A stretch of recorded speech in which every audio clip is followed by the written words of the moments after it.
Halo, assalamualaikum warahmatullahi wabarakatuh. Jumpa kembali dengan Banyang Spesial. Oke, selamat sore semua teman-teman ya. Selamat menjalankan ibadah puasa. Oke, untuk kali ini kita mau nonton lagi obrolannya Opung Parbella, membahas tentang Rano, juga membahas tentang wakil presiden yaitu Mas Gibran. Oke, dan kali ini candaannya Opung benar-benar heboh teman-teman ya. Kita siapkan dulu untuk videonya, karena ini sangat menarik sekali untuk kita simak. Inilah Opung Parbella. Lanjut untuk videonya, kita play. Pernah punya presiden kayak gini? Pernah punya gubernur kayak gini? Pernah punya wakil gubernur kayak gini?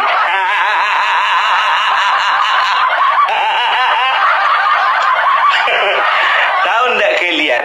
Indonesia lah satu-satunya di negara di dunia ini yang terjadi pengalih fungsian jabatan tanpa dilantik.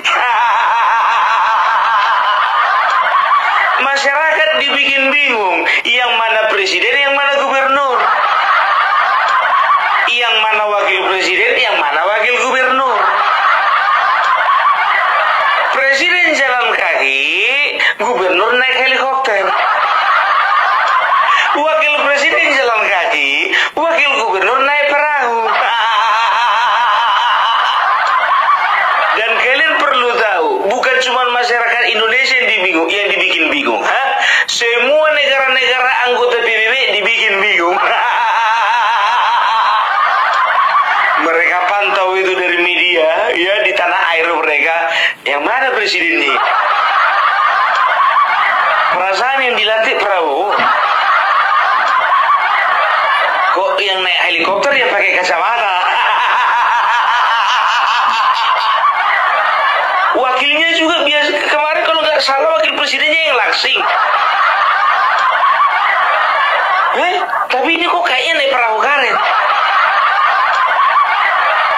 Jadi bingung media asing. Itulah kalian ini, ya, dikasih arsi, mintanya pemain sinetron. Kemarin udah ada yang ngasih Giant Seawall, ya, sebagai satu ide besar. Kalian minta wakil gubernur yang idenya membangun bioskop. Aduh, coba lihat itu udah naik perahu dia. Perasaan episode terakhir Sidul anak sekolahan masih naik oplet. Kok sekarang udah naik perahu?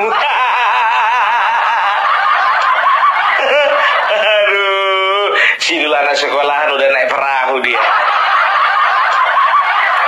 Aduh, ini sangat keren sekali teman-teman ya, karena yang dibahas untuk kali ini yaitu tentang banjir yang ada di Bekasi. Opung Parbella, mari kita lanjutkan kembali untuk videonya. Mari kita ketawa teman-teman ya untuk sore hari ini. Lanjut untuk videonya, kita play. Ya, jadi apa namanya, di Indonesia ini memang begitu ya. Ya, sekarang sudah ada pergeseran ya. Pejabat-pejabat tinggi mulai merendahkan hati. Nah, pejabat yang lebih rendah mulai meninggikan hati. Air selutut. Naik perahu dia. Logikanya di mana? Yang satu lagi naik helikopter. Ku bilang sama kalian, jujur aja, ngapain repot-repot pakai helikopter? Kan bisa pakai drone.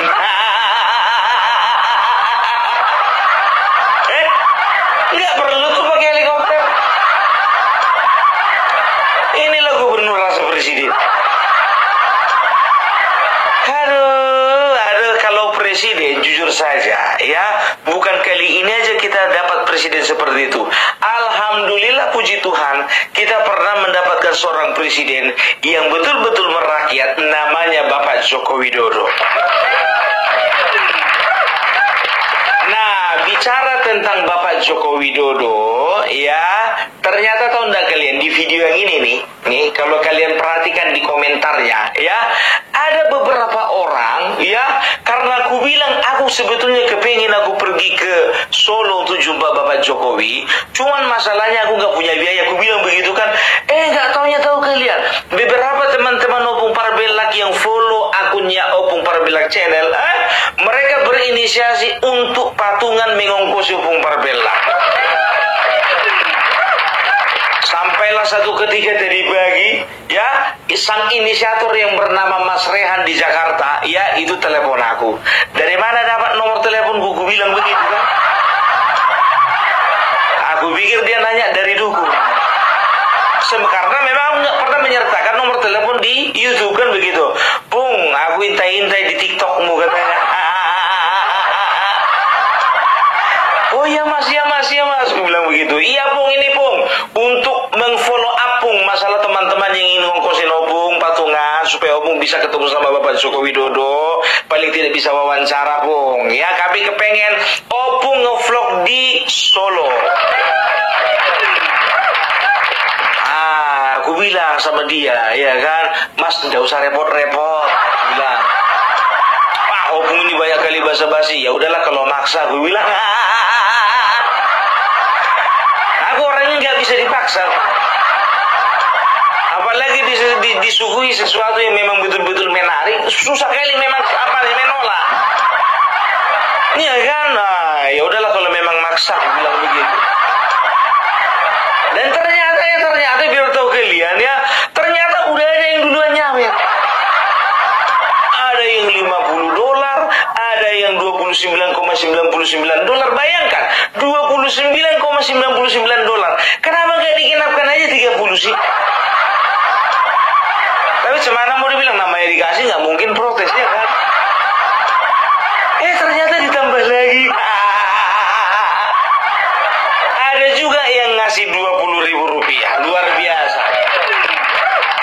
Ya, jadi karena Opung Parbelak melihat ini sebuah amanah, maka Opung Parbelak juga pastikan ya untuk nanti akan berangkat ke Solo untuk jumpa dengan Bapak Joko Widodo ya, supaya kalian melihat bagaimana Bapak Joko Widodo bersama Opung Parbelak bisa satu frame. Aku nggak tahu sebetulnya, biar tahu kalian, yang datangnya istri aku lagi tidur kan, dibangunkan, Pak, ada yang kirim duit.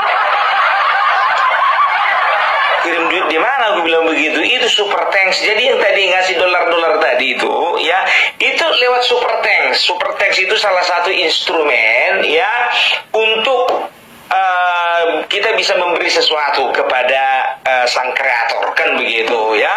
Aku udah senang itu, udah bisa lah beli beras ini. Aku bilang begitu. Bukan untuk beli beras, ini dikirim untuk keberangkatanmu ke Solo katanya.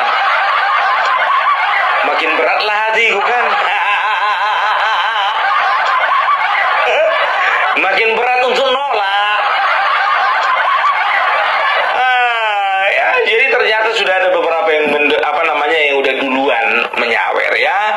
Jadi ternyata ya, aku bilang sama Mas Rehan, oke Mas, nanti aku bikin dulu instrumen untuk bisa transfer ke Opung Parbelak ya, lewat Dana ataupun juga lewat rekening. Nah, jadi karena berhubung ya untuk aplikasi Dananya belum ku download karena aku nggak terlalu ngerti. Kita hidup ini jujur-jujur aja lah. Aku juga bilang sama Mas Rian itu, Mas aku nggak ngerti cara bikin Dana. Aku bilang, bikin aja lah Bu, gampang itu katanya. Gampang katanya. Tapi nggak ditunjukkan caranya. Gimana mau dibilang, kalau kami di kampung-kampung ini uang-uang kertasnya dipakai untuk bayar. Jarang-jarang ada itu ke warung itu bawa HP, bawa uang. Kalau orang kan selama ini pakai kiris, transfer, dana segala macam kan. Kalau kampung kami enggak pakai uang cash. Pernah belanja makan biar tuh kalian, aku sama guru kalian ya.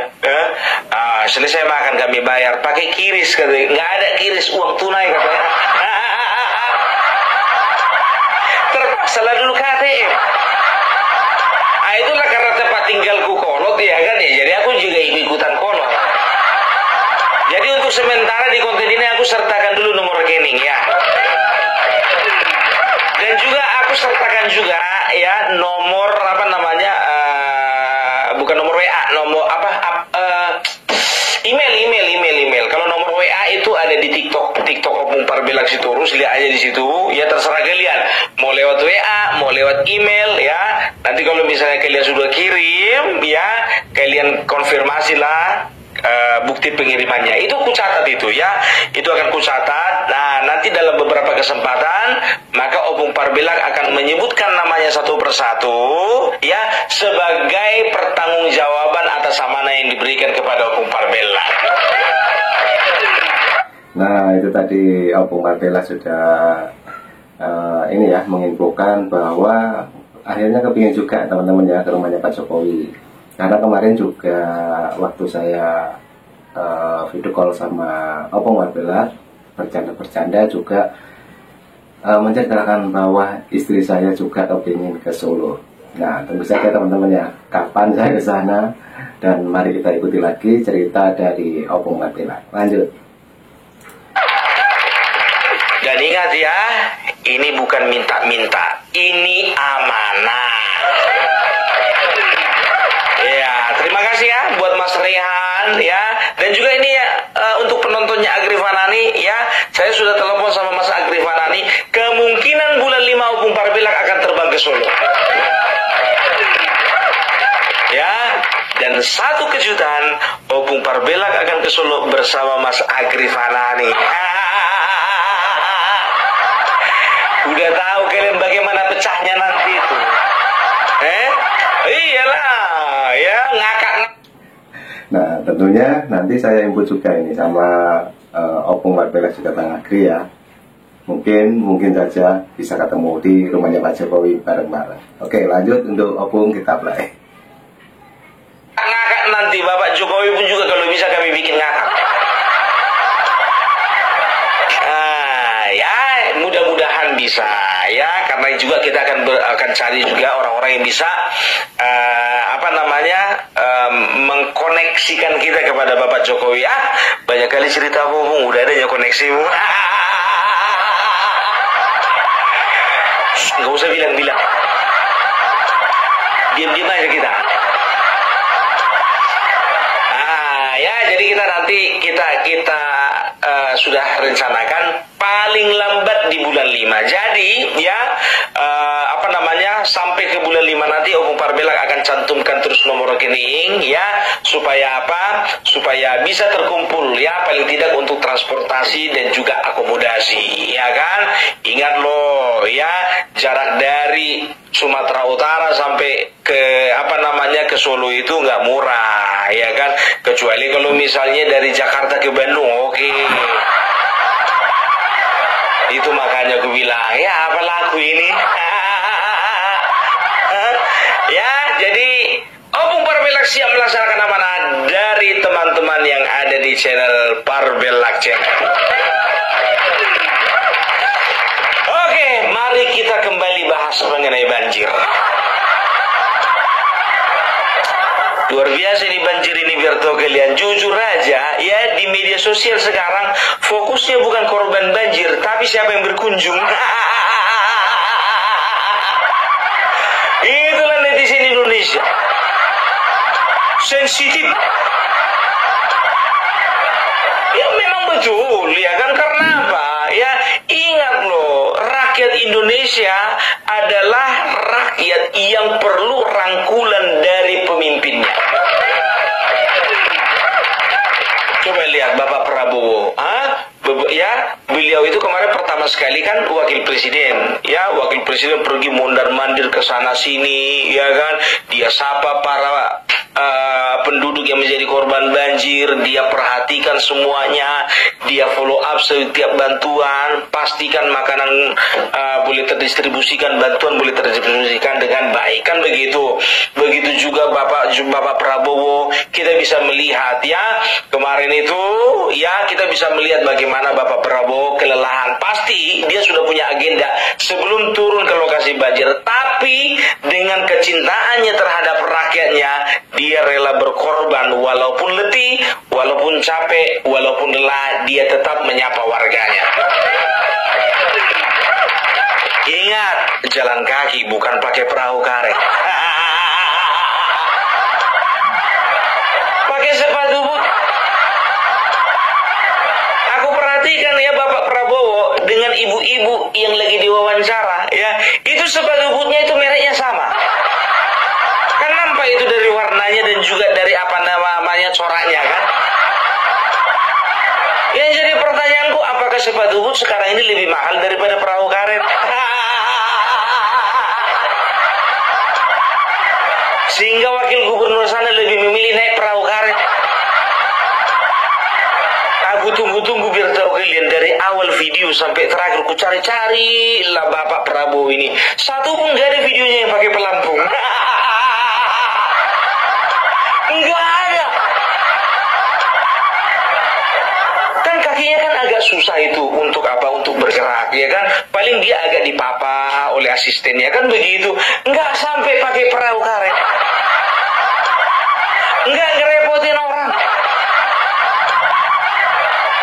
Dan tahu nggak kalian, jujur aja aku bilang, yang bikin hati ini tersentuh, ya, Bapak Prabowo walaupun dengan situasi yang sederhana dan memprihatinkan, menyempatkan diri berbuka puasa dengan korban banjir. Oh, aku bilang sama kalian, itu momen yang punya value. Tahu kalian value? Value-nya di situ, gitu loh, ya. Harusnya contohnya buka puasa, katakanlah, misalnya maghrib dia buka puasa, katakan jam 6:30 kurang. Harusnya Bapak Prabowo itu jam 6 kurang sudah meninggalkan lokasi. Karena apa? Karena dia harus buka puasa kan gitu. Tapi dia korbankan buka puasa dengan menu-menu enak itu. Dia habiskan waktu bersama dengan masyarakat. Ingat sekali lagi, tanpa helikopter. Itu dia, ya. Dan juga biar tahu kalian, Bapak Prabowo, ya, dia telepon pejabat terkait untuk memastikan apakah makanan dan juga kebutuhan-kebutuhan lainnya itu sudah tersedia atau belum. Itu luar biasanya. Enggak kayak yang satu lagi, coba. Udah tahu makanan nggak ada, air bersih nggak ada, apa segala macam nggak ada, ceramah.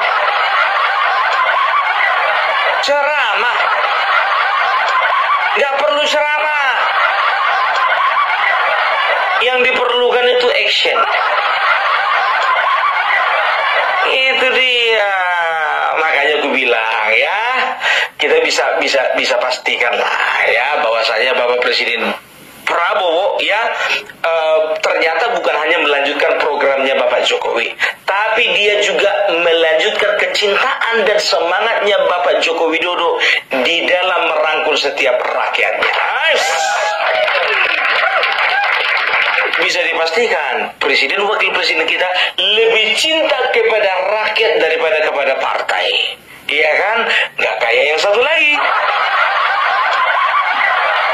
Lebih cinta dia kepada partai daripada rakyat. Loh, kok bisa kayak gitu, Bung? Karena mereka menolak ikut retreat. Ikutnya dia, Bung. Iya, tapi di ujung-ujung. Bung, apa urusannya retreat dengan banjir? Ada hubungannya. Jadi, kalau misalnya di dalam retreat, kalau mereka itu menerima pembekalan secara lengkap, ya, mereka pasti akan mendapatkan pembekalan yang berbicara tentang bagaimana kita bisa melayani masyarakat, bagaimana kita sebagai seorang pejabat peduli terhadap masyarakat, dan bagaimana sebagai seorang pejabat merasakan apa yang dirasakan masyarakat. Itu ikut retreat. Mereka itu di ujung-ujung, ya kan, di ujung-ujung retreat yang membahas masalah efisiensi anggaran. Cuman itu, alokasi anggaran ini ke sana, anggaran ini ke sana. Yang ini untuk sewa helikopter, yang ini untuk nyewa perahu karet. Jadi leadership yang melayani itu nggak nyampe sama kepala mereka. Ya, tahu nggak kalian, jujur aja aku bilang, ada itu, ya, ada satu dua video mengatakan begini, apa itu ternak Mulyono? Kalau membela pemerintah nggak gitu juga, coba itu yang namanya Rano Karno, kenapa dia pakai perahu? Itu karena situasi di lapangan yang mengharuskan mereka itu harus menggunakan perahu karena situasi sedang tidak aman. Waktu itu masih banjir. Nah, wakil presiden kan datang setelah banjirnya surut. Masalahnya begini, Ibu, ini perempuan ini. Ya memang betul, katakanlah dulu Bang Duli itu datang waktu banjir lagi pasang, kan begitu. Masalahnya kan manusia kan, rakyat kan nggak bisa dibohongi. Itu dalamnya air cuma sedingkul. Kecuali kalau misalnya semuanya ada di dalam perahu karet, bergerak perahu itu menggunakan mesin, nggak ada masalah, mengerti kami. Ini masalahnya Bang Dul bersama beberapa orang di dalam perahu karet, ya. Tahu nggak kalian, ada 5 atau 6 orang itu yang menarik dan mendorong-dorong perahu karet.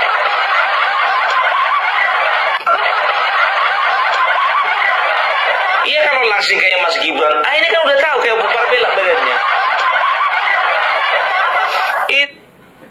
Nah, ini sangat lucu sekali teman-teman ya, kalau Opung Marpelak membahas tentang banjir, apalagi tentang Rano Karno. Tentunya kritikannya Opung bisa kita simak baik-baik teman-teman ya, karena mulai kemarin Opung Marpelak sudah membahasnya, namun pembahasannya kurang begitu detail ya. Untuk kali ini lebih mendalam teman-teman. Oke, lanjut lagi Opung Marpelak. Itu dia, ya. Itu juga dari helikopter. Aku bilang, kalau bicara tentang efisiensi, ngapain pakai helikopter, pakai drone. Iya kan? Di sini dia bisa ngumpul sama warga. Oke, ibu-ibu, bapak-bapak, sambil kita menunggu makanan dan juga bantuan yang sedang dikirim, saya akan pantau dulu ya Bapak Ibu ya. Dipasang lah. Naiklah drone-nya itu ke atas, dilihat, sebelah utara ternyata masih belum surut, sebelah selatan rupanya masih dalam, sebelah barat ini agak surut, kan bisa dipantau. Itu sih kelamaan bergaul sama Bapak Jokowi. Jadi masih ngerasa gitu aura-aura presidennya. Ya kan begitu. Lihat tempat juga Bapak Jokowi pun juga kalau jadi presiden sekarang nggak jadi nggak naik helikopter. Ya pasti dengan senang hati berjalan kaki. Tahu sendiri Bapak Jokowi lincahnya bagaimana. Ya kan? Itu dia. Ya. Makanya banyak dari kalangan RT 16 itu marah-marah. Iya kan? Kenapa sih hanya partai kami? Kenapa sih hanya partai kami? Siapa yang komentari partaimu? Kita mengomentari pemimpin-pemimpin yang modelnya kayak gitu karena kebetulannya aja dari partaimu. Kalau contohnya Pramono Anung dari Nasdem dan juga Rano Karno itu dari PKB, tetapnya kami komentari. Itu ya, jadi tolonglah dulu diperhatikan ya. Kalau misalnya warga sedang kesusahan, ya sentuh mereka dengan perhatian. Mana mau menyentuh masyarakat di dalam perahu? Mana mau menyentuh masyarakat di atas helikopter? Aduh, kadang-kadang orang ini ya. Tapi ini sebagai apa aja sih sebetulnya, sebagai bukan kritik sih, sebagai masukan saja ya kepada Bapak Pramono Anung dan juga Bapak Rano Karno. Kedepannya Pak pikirkan ya bagaimana supaya banjir boleh tertanggulangi di daerah Jakarta. Ya koordinasi tuh dengan Bupati ya daerah Bekasi, di daerah yang lain-lainnya ya koordinasi aja ya dengan pemerintah di daerah lainnya yang khusus di Jabodetabek ya. Nah sekarang aku mau bawa dulu kalian, jujur aja lah aku bilang, kalian pasti kenalkan sama yang namanya KDM ya, Kang Didi Mulyadi. Didi Mulyadi biar tahu kalian ya, Waktu itu kan kalau nggak salah Sungai Citarum lah itu ya. Jadi dilihatnya lah pembersihan itu. Kok tengok dia itu kesal gitu. Karena apa? Dia tengoknya orang ini kok separuh hati membersihkan sampah itu, ngerasa jijik lah apa segala macam. Tahu kalian, nggak sabaran dia nyemplung masuk dia ke parit itu. Masuk dia ke sungai. Tahu kalian sungai itu bukan cuma tempat apa aja, apa namanya, sampah-sampah biasa, sampah rumah tangga, kotoran apa segala macam. Mengamuk dia, mengamuk. Makanya aku bilang mengamuk dia, ya kan? Oh, langsung lain-lainnya itu tadinya jijik, terpaksa lah harus ikut-ikutan. Jadi pemimpin-pemimpin seperti inilah yang dimimpikan oleh rakyat Indonesia. Selama ini kan pemimpin-pemimpin yang ada di kabupaten, yang ada di provinsi semuanya kan jaim semuanya. Karena apa? Mereka merasa mereka pemimpin, bukan pelayan. Tapi beda hal dengan Bapak Prabowo, beda hal dengan Bapak Gibran, beda hal juga dengan Bapak Deddy Mulyadi. Ya, kemarin itu kalau nggak salah ada satu tempat, ya, hutannya dirusak. Apa dia bilang? Tolong perbaiki. Nangis dia berkali-kali, nangis dia melihat hutan dirusak oleh karena salah satu proyek, kalau nggak salah proyek apa ya, tempat wisata gitu loh ya. Jadi kalau nggak salah tempat wisata itu suruh tutup, entah disuruh tutup entah bagaimana ya, pokoknya Kang Deddy Mulyadi kemarin itu bergerak cepat lah ya. Jadi Indonesia ternyata Indonesia ini semenjak Bapak Joko Widodo lahir ya, dari apa namanya, dari sebuah sistem pemerintahan yang betul-betul demokratis ya, muncul seorang pemimpin yang memang betul-betul menjawab kebutuhan masyarakat. Ternyata makin kesini semakin terkuak dan semakin terlihatlah pemimpin-pemimpin yang memang betul-betul masih punya hati untuk rakyat. Kita yakin aja, percaya ya, akan ada Prabowo lainnya, akan ada Gibran lainnya, dan ada juga KDM yang lainnya. Mudah-mudahan jangan ada Pramono lainnya. Jangan sampai ada Sidul lainnya juga. Malu kita, malu. Ya, malulah. Coba bayangkan kalian ya, apa namanya, gubernur kok rasa presiden. Ya, jadi itulah dulu dari Opung Parbelak. Ya, kita akan monitor terus bagaimana perkembangan situasi di lapangan, apalagi di lapangan ya, apa namanya, di daerah-daerah yang terkena banjir ya. Kita doakan sama-sama, mudah-mudahan banjir boleh cepat surut, ya, rumah-rumah warga bisa cepat juga ditinggali, dan juga masyarakat boleh beraktivitas sebagaimana seperti biasa. Oke? Jadi itu dulu dari Opung Parbelak. Salam NKRI harga mati. Oke, Opung Parbelak, terima kasih untuk penjelasannya yang sangat detail, dan kali ini memang sangat mengkritik teman-teman ya, pembahasannya Opung. Dan Opung Parbelak ingin bertemu dengan Pak Jokowi, dan itu tadi juga ada tentang Kang KDM, juga tentang Bapak Prabowo. Nah, itu semuanya teman-teman ya, kita ambil hikmahnya. Jadi penjelasannya Opung Parbelak yang tadi sudah mengungkapkan kepingin ketemu dengan Bapak Jokowi, dan mudah-mudahan kalau nanti kita konfirmasi dulu sama Opung, dan mungkin saya mau ikut juga bertemu di rumahnya Pak Jokowi. Mudah-mudahan, amin teman-teman ya, karena istri saya juga kepingin ketemu Pak Jokowi. Oke, terima kasih semuanya, ambil hikmahnya, cukup itu dulu. Assalamualaikum warahmatullahi wabarakatuh, sampai jumpa.